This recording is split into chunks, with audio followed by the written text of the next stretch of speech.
I believe Anthony is with us. Are you there, Anthony? I'm here. All right. Wonderful. I know it sounds like a little bit of challenge getting, you got a busy day with work and family and all that, but thank you. Yeah, you know how it goes. So, yes, I'm glad I was able to make it. It looks like you're in Michelle's classroom. Tell us about that. Yeah, this is the, well, it has been the first grade classroom for the first 5 months of the year. Wow. So just last week, she has started going in the classroom and students come into the classroom. So, well, wonderful. Getting used, but if Michelle's there with you, God bless you, Michelle, and all you teachers. Just wanted to say thank you for all you're doing, and I know you had to be creative with all the home stuff, huh? So that's pretty cool, though. You were able to adapt. And how's it going there this week? How's it going at Canby? What school again in Canby? I teach at Lee Elementary, and it's going pretty well. We do the mornings in person, and then I'm back here in the classroom in the afternoon on Zoom. Okay, I got you. So it's a combo kind of thing. I'm going to have a half and half. We can't have the kids eating lunch together yet. Yeah. So the whole logistics of how to keep them all day with food has not worked out yet. Okay. So we're at school in the morning and we're on Zoom in the afternoon. Yeah. Well, you guys both, I'm sure, with school and with your work too, Anthony, you guys are Zoom veterans now, huh? This thing is a little too familiar, right? Yeah, I probably average 3 to 4 Zoom meetings a day. You know, not all day. Yeah, it's very almost second nature now. Yeah. Well, thank you for joining in with us. And just a rather quick introduction. Tell us more about who's all in your household. If for those that don't know you, I think everybody here, just about everybody knows you, but just tell us who else is home. I'm guessing Luciana. Yeah, Michelle and I have 2 kids. Luciana is 8 and Nathan is 4 next week. 3, he's 3, almost 4. Wow. But yeah, so Michelle and I started going to Community of Hope, gosh, was it like 2009, I think? Okay. And so, yeah, we had been married a couple of years, and anyway, yeah, but we've been going there a long time, and you know, Michelle's been doing Sunday school. I've been really involved in the music with the choir and the quartet. So, right. That's great. Wow, that's a nice long run you've had with us here at Community of Hope, and before my time, of course, well before my time. But it's been great to get to know you, Anthony, and even having you serve now both with our worship and music ministry on church council leadership too. Right. So, thanks for jumping in that way this year as well. So, yeah, grateful for you guys and all you're doing. But well, hey, I just thought we would start as we just opened with the song and prayer. Anthony, if you mentioned about that devotional for March 5th, that was one from this past week that was significant and just kind of spoke to your heart. If you wouldn't mind, maybe just reading the Bible passage and just share a few thoughts about that, about what spoke to your heart as you read that. Okay. Yeah, definitely. And I didn't have anything too formal prepared, so just kind of share some thoughts, and I'd like to keep it conversational if we can, and absolutely. People have something they want to share, feel free. So anyway, so keep that unmute button on your computer if you want to say something. Is that right, Anthony? That's right. Okay. So yeah, this was from the devotional for March 5th, and the story is a pretty well-known story, but it's from Mark chapter 10, verses 17 to 22. And so I'll just read a little bit of it here. A man ran up and knelt before him and asked him, "Good teacher, what must I do to inherit eternal life?" And Jesus said, know the commandments: do not murder, do not commit adultery, do not steal, do not bear false witness, do not defraud, honor your father and mother. And he said to him, "But teacher, all these I have kept from my youth." And Jesus, looking at him, loved him and said to him, "You lack one thing. Go, Sell all that you have and give it to the poor, and you will have treasure in heaven. And come, follow me." Disheartened by what he heard, he went away sorrowfully, and for he had great possessions.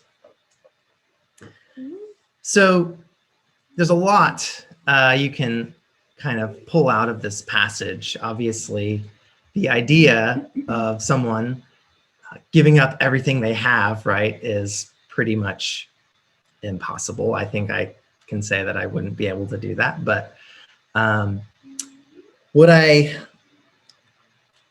really kind of struck me as I was reading the questions down below is, what are your priorities in life? Because if God is really the center of your life, then your possessions, they come and go and they're kind of secondary. But as long as you follow God and you're, doing what he's calling you to do, that should be all that matters, right? But of course that's, not true for me anyway. And especially, with COVID, it's been really challenging to stay connected, I feel like, with the church and with God. And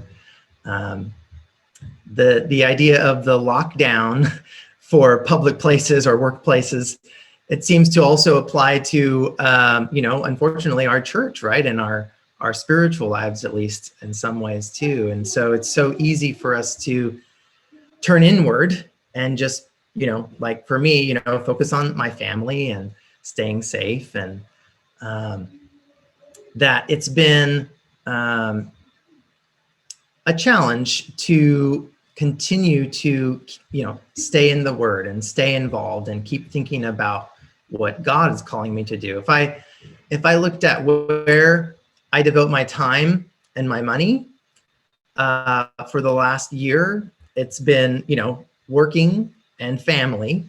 And, we haven't been able to, we give money to the church, but we've spent a lot of our money on our home and, building wealth, for lack of a better word, and instead, there's probably, anyway, it's just been kind of something that hit home to me when I read this was, how can I be doing more than that? And how can I be thinking more outwardly, even though we can't physically do things like volunteer or whatever it might be. So,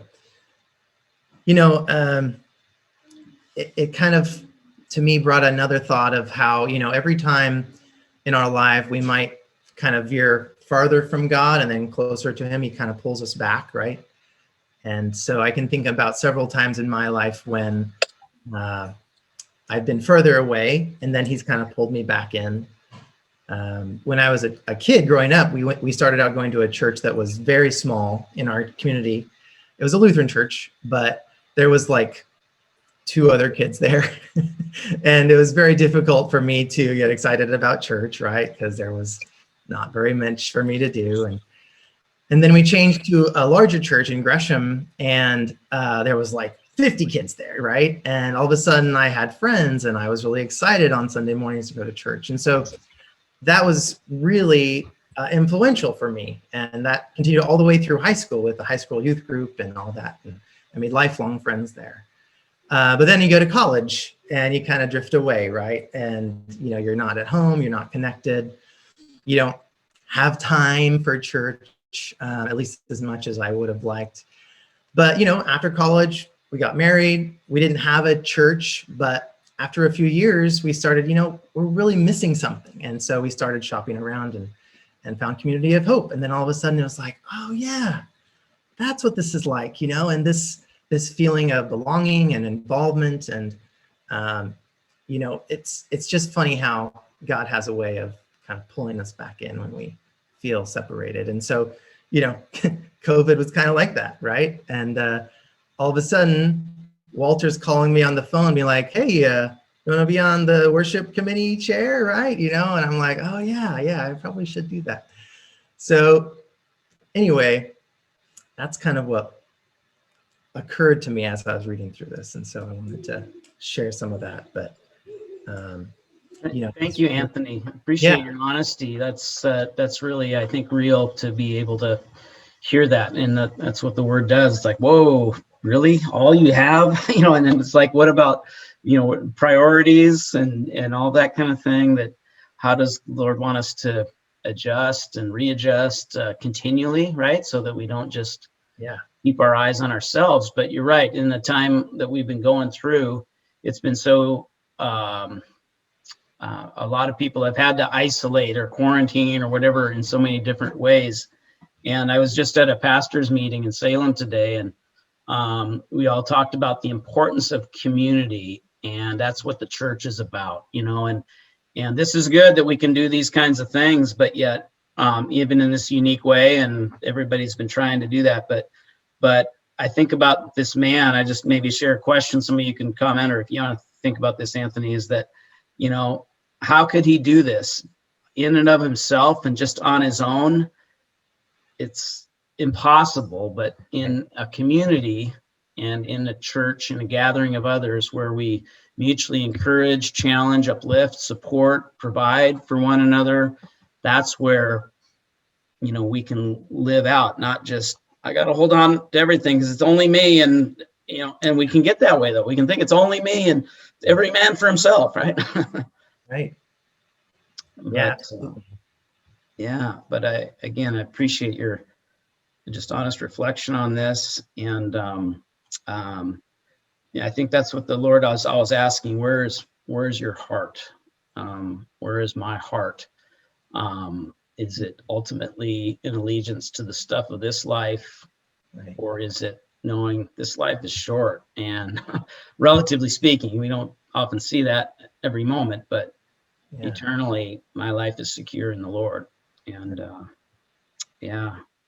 another thought I had was kind of related to that, in that, even if you have a great life, right, and you have all this stuff, and you go to church every Sunday and you listen, and then you go home, and that's great. You're doing a lot of good things, but God always has something more for you, right? You could always be doing more.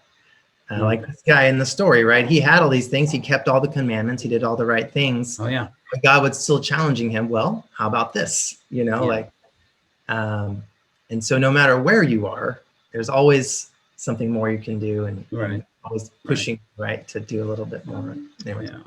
Yeah. And just, being sensitive to the Holy Spirit and God's call to say yes to him in big ways and in small ways. And, even like you said, well, you know what? I'm busy. I got kids. I got a family. And I appreciate, Michelle, you loaning out Anthony for these meetings that he's now committed to with counsel and other things. But I'm praying that God, you're going to bless that offering that I give. And I always pray this oftentimes in council meetings, even in the time that we take away or in any way of serving or of giving, whether it's a church leadership or just something behind the scenes, Lord, just, take this gift that I give, and I know you'll provide, and that God would bless that time and that energy that we do give, and for his glory. So, well, thank you again. Thank you for sharing the reflections, and